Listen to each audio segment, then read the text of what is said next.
Hello and welcome to the final round of the PowerMax Mini Challenge 2015 from a very foggy Snetterton, hence why I'm standing on the track and it's eerily quiet.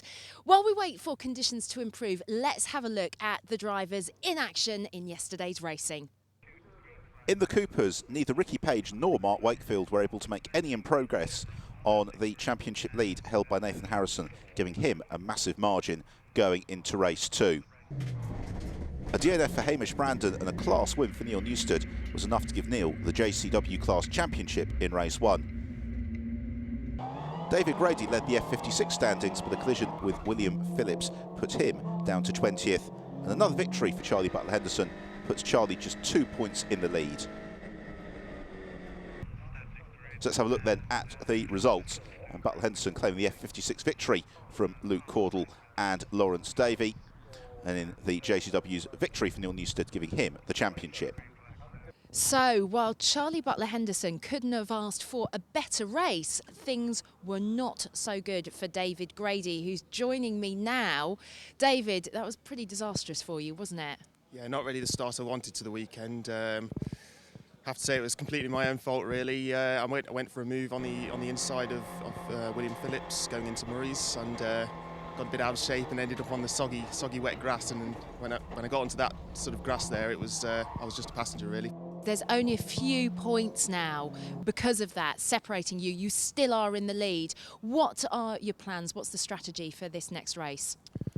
I think I've just got to throw caution to the wind to some extent, but it's looking pretty treacherous out there at the moment, so I'm going to have to sort of exercise a little bit of caution. But yeah, I've got to go for it because Charlie's on pole. Fantastic race for you yesterday. How has that affected the points? The points are still up for grabs. I still need to finish both races and sort of match Grady, and also I need to think about Davey as well. So Bill Solis, our sort of team guru, as it were, has worked it out that we're 2 points in the lead at the moment with dropping a race, as it were, yeah. So nerve-wracking stuff. There's one session to go out before us, but the circuit's going to be a little bit fresh, bit green, I would have thought, a bit slippery, but I just need to stay on, stay out of trouble, hopefully get a podium, if not, get some good points. Neil, is it safe to say that I'm talking to a championship winner? Yeah, no, yes, it is. I've just been told it has been declared.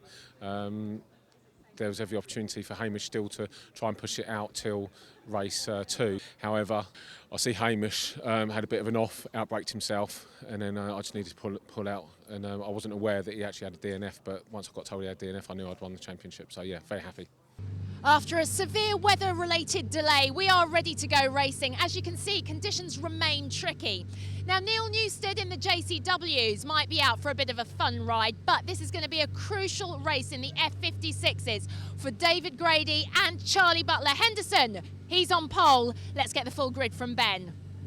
Thanks, Michelle. As ever, a gigantic field for the season finale of the PowerMax Mini Challenge in the F56 and JCW classes. So lining up in pole position is Charlie Butler-Henderson, then Luke Caudle alongside him on the front row from Lee Patterson and Jack Mitchell. Lawrence Davey, William Phillips, a very competitive row 3. Amongst the JCWs then, Neil Newstead to the 4, just ahead of Steve Ruxton-Cocker.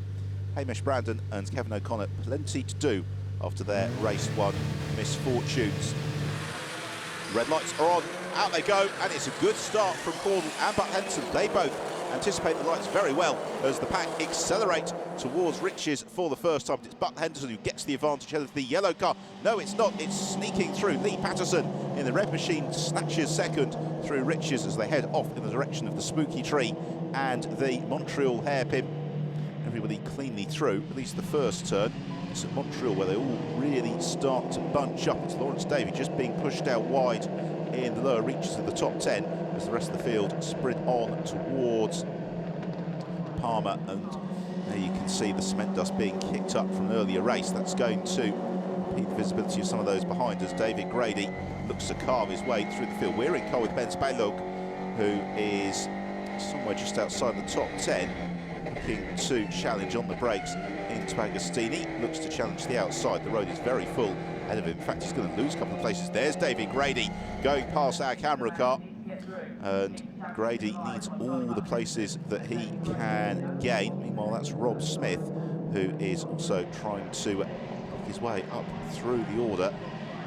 as the field head out of Williams and on to the Bentley Straight. Jack Mitchell, the grey car, just tucked up behind Smith as they head down the Bentley Straight and in towards sequence formerly known as the S, is now known as Brundle and Nelson. And here is the battle at the front of the field. Butler Henderson coming under real pressure from Lee Patterson. Then it's Luke Cordell in third, Smith in fourth, and then Jack Mitchell in fifth. Then a slight gap in the traffic back to Lawrence Davey in sixth position. What about the JCW cars? They're still busy swabbling these early stages. Spence Baylog looks to recover from his challenging first lap. And now a challenge for Lee Patterson, the elbows aside. Charlie Butler Henderson, great move there from Lee Patterson, but it also brings Luke Cordell into the mix. We ride in car with Luke now along the Senna straight. Oh, and a little bit of contact possibly with Butler Henderson. Both drivers not averse to getting their elbows out as they home in over the slight crown in the road and turn into Riches 3 wide as Butler Henderson just about holds on to second place, but that has brought Rob Smith and Jack Mitchell right into the mix. It's also allowing others to challenge us now. Cordell looks to the inside, Butler Henderson into Montreal. He pushes Butler Henderson out very wide. Cordell snatches second. Rob Smith goes through as well, as there is the fight at the front of the JCW class. Steve Ruxton-Cocker making excellent progress. Also, Kevin O'Connor trying to climb up through the order as well. Meanwhile, Lawrence Davey has got his work cut out. He's got a queue of cars forming up behind him, including Butler Henderson, who lost out as a result of that moment at Montreal. And for Butler Henderson, he needs to finish ahead of David Grady, but more importantly of all, he needs to finish, and he doesn't want to get caught up in other people's accidents. But there you can see David Grady at the back of that train. So at the front of the field, Patterson from Cordell and Smith. Then it's Davey, and then Butler Henderson. And about 6 cars, but only 10 metres behind him is his principal championship rival, David Grady. So this is starting to get a little bit nerve-wracking for Charlie Butler Henderson. We've got some very quick drivers in amongst the mix. There is the white car of Ryan Road, who has been so spectacular throughout 2015. Into Murray's, Butler Henderson just trails the break as he looks to get onto terms with Lawrence Davey to maybe challenge him in the tow as Luke Reed gains place. That is Harry Volkard who gets demoted. Race leader Lee Patterson turns into Riches, that leading trio. Then the gap to Davey, Butler Henderson and the rest of them. Where is David Grady? There is David Grady. He's just clear of Luke Reed. Then we've got Harry Volkard, who has got Sam Osborne in the green and black car just behind. Around the hairpin at Montreal.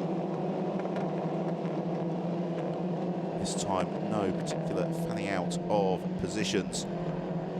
Well, they run on towards the left-hander at Palmer, part of the Snetterton 300 complex added 4 seasons or so ago now. And certainly Montreal always good overtaking opportunity, and that's what Osborne is looking to do as he tries to line up the move in front of the field. The leading quartet or so reasonably stable. It's the queue of cars squabbling behind. It's now Jeff Smith who is taking his turn to try and challenge.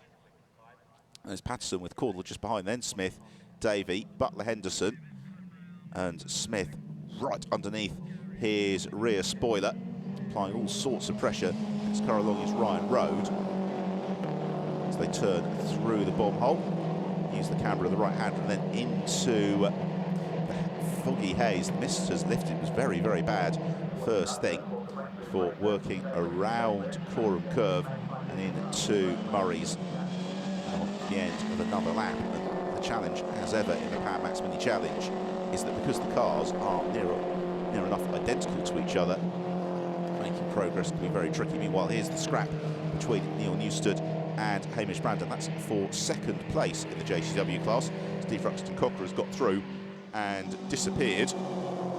And now Luke Cordell applying the pressure to Lee Patterson. This is the fight to lead the race. And coming out of Riches, Cordell had a superb run on Patterson. Can he play it into a move to the inside of Montreal? Yes, he can. Lovely pass from Luke Cordell. He claims the lead. Patterson looks to fight back. Wing mirror to wing mirror as they turn into Palmer. But it is Luke Cordell who's got the track position, and therefore Cordell is able to hold that inside line, takes the place, and eases clear away once more of Lee Patterson. into the final lap of the race, and a problem possibly for Rob Smith. He's going very, very slowly, being swamped by those behind. Ryan Road, oh, trying to get past, makes contact with Smith. Oh, and they clatter into the Armco barrier. And that, sadly, is that for both Road and Smith. It was an ambitious last lap move, and sadly, both cars coming to a halt just a couple of miles from home. Meanwhile, Hamish Brandon doing all he can to try and find a way past Neil Newstead for second place in the JCW class. As they are about to head into the last lap, of course, they've got the yellow flag now at Riches for the incident involving Smith and Road. Into Riches now. And Brandon not quite close enough to challenge Neil Newstead. Newstead just moves across to cover the inside line though into Montreal. Meanwhile, here is our race leader Luke Cordell, who turns through Murray's for the final time. This has been a beautifully judged performance from Cordell, and Lee Patterson in the latter stage of the race hasn't had an answer to him. So it's the checker flag and victory at Snetterton for Luke Cordell. Second place to Lee Patterson, and Lawrence Davey completing the podium with Charlie Butler-Henderson a very strong fourth, and David Grady just across the line in ninth place, which means that Butler-Henderson extends his points lead going into the final race as victory for Steve Ruxton-Cocker in the JCWs. So Luke Cordell wins it from Lee Patterson, Lawrence Davey, Charlie Butler-Henderson. Great drive from Jeff Smith to fifth, just clear of William Phillips. In the JCWs, victory for Steve Ruxton-Cocker ahead of Neil Newstead and Hamish Brandon, Scott Adam in fourth. So a number of very happy drivers about to be applauded onto the podium. Steve Ruxton-Cocker at JCW victor, and a delighted Luke Cordell once more on the top step of the Power Max Mini Challenge. So good to be back out at Snetterton. It is definitely one of our favourite tracks. We're getting there with the car now. Second yesterday and in the bag today, so yeah, great feeling. Davey was on a bit of a charge, so I just let Luke go. Once he'd gone past, I kept saying to him, just go. So I was happy with second. I wasn't quick enough, to be honest, but yeah, I'll take that. Need to close the gap on Lee a bit, but he finished in front of me, so got a bit to do in the last race. But yeah, to start fifth, I had a bad start and got back up to third, so yeah, I'm really happy with that.